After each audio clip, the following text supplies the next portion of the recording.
Shalom jemaat sekalian yang dikasihi Tuhan. Selamat malam.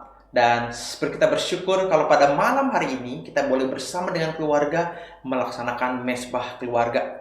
Hari ini kita akan merenungkan kebenaran firman Tuhan dengan tema kehidupan setelah kematian yang terdapat dalam Matius pasal 13 ayat 36 sampai dengan 43. Tapi sebelumnya mari kita bersatu dalam doa.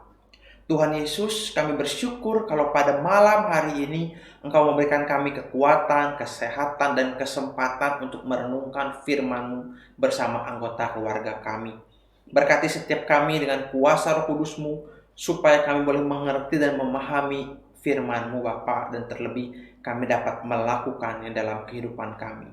Kami juga berdoa untuk hamba-Mu yang penuh kelemahan ini. Kiranya Tuhan pakai untuk menyampaikan isi hati-Mu sesuai dengan kehendak-Mu kepada setiap kami.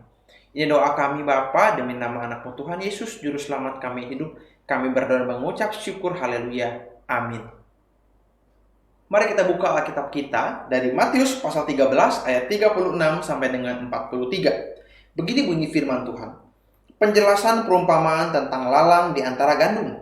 Maka Yesus pun meninggalkan orang banyak itu lalu pulang. Murid-muridnya datang dan berkata kepadanya, "Jelaskanlah kepada kami perumpamaan tentang lalang di ladang itu."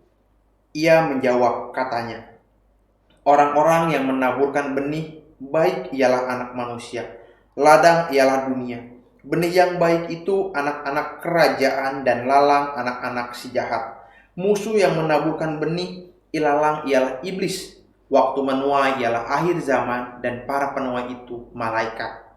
Maka seperti lalang itu dikumpulkan dan dibakar dalam api, demikian juga pada akhir zaman.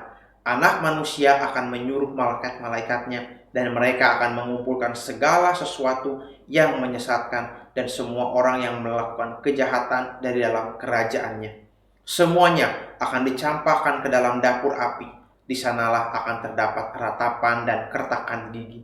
Pada waktu itulah orang-orang benar akan bercahaya seperti matahari dalam kerajaan Bapa mereka.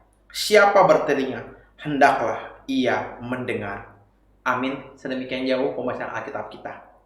Jemaat sekalian, firman Tuhan yang tadi kita baca menjelaskan tentang penjelasan Tuhan Yesus kepada murid-muridnya mengenai perumpamaan lalang di antara gandum. Kalau kita perhatikan perumpamaan ini, jemaat sekalian, kita bisa sadar bahwa ternyata di dunia ini kita sebagai orang percaya itu bertumbuh berdampingan dengan orang-orang yang bukan percaya sudah pasti. Tetapi lebih tepatnya dengan orang-orang yang diciptakan untuk api yang kekal, yaitu neraka. Hari ini banyak sekali di luar sana pemikiran-pemikiran yang tidak percaya tentang kehidupan setelah kematian. Sehingga mereka merasa hidup ini memang sebebas-bebasnya, seenak-enaknya, karena hidup ini cuma hari ini.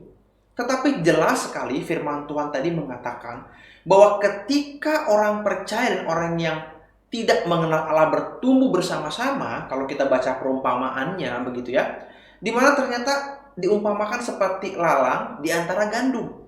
Ketika mereka bertumbuh bersama, pertama tidak terlihat, semuanya baik-baik saja. Tidak ada yang mencurigakan, tidak ada yang membedakan mereka karena sama-sama sedang bertumbuh.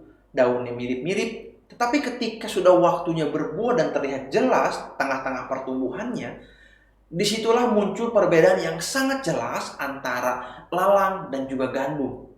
Tetapi kalau kita baca perumpamaan sebelumnya, kita akan melihat bahwa sesungguhnya para pekerja atau para penuai itu mulai berpikir, bagaimana kalau kita cabut saja yang namanya lalang di antara gandum ini. Tetapi sang anak manusia yang punya ladang itu mengatakan bahwa tidak, lebih baik nanti saja tunggu dituai. Karena kalau si lalang itu dicabut sekarang katanya, maka gandum pun akan ikut tercabut. Sedangkan dia belum genap untuk dalam masa penuaian. Artinya kalau kita bayangkan si petani itu akan sangat rugi. Karena gandumnya yang harusnya bisa dipanen, menunggu hasil karena berbuah, kalau dicabut dari sekarang berarti dia akan gagal panen dan semuanya akan merusak. Jadi lebih baik dibiarkan sampai waktunya tiba, sehingga nanti yang baik akan dikumpulkan ke dalam lumbung untuk menjadi bahan makanan dan bahkan dijual, sedangkan lalang bisa langsung dibakar dalam api pembakaran supaya binasa. Hari ini kita melihat perumpamaan kerajaan Allah seperti ini. Anak manusia adalah Tuhan Yesus, yang merupakan suatu panggilan yang akrab dalam Injil Markus yang menekankan bahwa Tuhan Yesus adalah Mesias Sang Juru Selamat. Hari ini kalau kita melihat lagi bagian ini jemaat sekalian, kita menjadi sadar. Sesungguhnya kehidupan kita hari ini sebagai orang percaya adalah anugerah. Di mana bibit yang baik itu sudah Allah tanamkan dalam diri kita. Sehingga ketika kita bertumbuh, kita terus bertumbuh dalam keseharian kita, sampai kita tua, sampai kita nanti bertemu dengan Bapa, kita berbuah, ada yang 100 kali lipat dikatakan, ada yang 30 kali lipat, ada yang 60 kali lipat. Tergantung kemampuan kita, tergantung Tuhan inginnya kita maksimalnya seberapa. Nggak perlu semuanya harus 100%, nggak perlu semuanya harus 60, 70, yang penting 100% di mata Tuhan. Sehingga perumpamaan ini menjelaskan ada konsekuensi bagi orang-orang yang tidak mau mendengar tentang kebenaran firman Tuhan, tentang berita Injil itu, yaitu dalam api yang kekal. Mungkin hari ini kita belum merasakannya, tetapi hari ini Tuhan ingin mengatakan bahwa meskipun orang-orang yang kita anggap itu jahat, nggak lebih baik dari kita, tetapi kehidupannya kayak baik-baik saja, dan apalagi dia tidak percaya Tuhan, bahkan lebih baik dari kita, Tuhan akan mengatakan kepada kita hari ini, ada masanya nanti. Tunggu, setiap orang akan mendapatkan upahnya.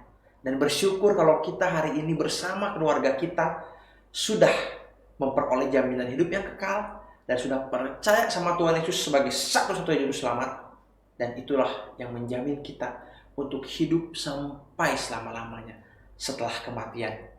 Jadi bagi orang percaya jemaat sekalian, kematian adalah suatu masa peralihan di mana kita memperoleh kehidupan yang lebih besar lagi, yang lebih indah lagi, yang penuh dengan kemujizatan dan kemuliaan bersama Tuhan Yesus. Mari kita renungkan firman Tuhan ini sekali lagi bersama keluarga kita. Kita pertanyakan tentang iman kita. Apakah kita sungguh-sungguh percaya bahwa Yesus adalah juru selamat kita yang menjamin kepada kehidupan yang kekal? Lalu bagaimana dengan kehidupan kita selama ini? Apakah kita sudah mencerminkan sebagai orang-orang yang Tuhan pilih, anak-anak Tuhan? Atau kita terus menikmati dosa? Kalau seperti itu, mari kita bertobat dan nyatakan komitmen kita kembali kepada Allah. Dan jangan sampai kita jatuh ke dalam dosa yang sama, apalagi menikmatinya. Biarlah firman Tuhan ini jadi berkat buat kita. Mari kita bersatu dalam doa. Tuhan, kami bersyukur kalau hari ini kami boleh sama-sama bersama dengan keluarga mendengar firman-Mu. Kiranya Engkau menyertai setiap kami Bapa, supaya kehidupan kami semakin serupa dengan Engkau dan memuliakan nama-Mu. Dan demi nama anak-Mu Tuhan Yesus, kami berdoa. Haleluya. Amin. Jemaat sekalian, saya persilahkan untuk bersama keluarga merenungkan pertanyaan-pertanyaan tadi. Dan sampai di sini Mesbah Keluarga kita hari ini. Sampai jumpa di Mesbah Keluarga yang akan datang. Tuhan Yesus memberkati.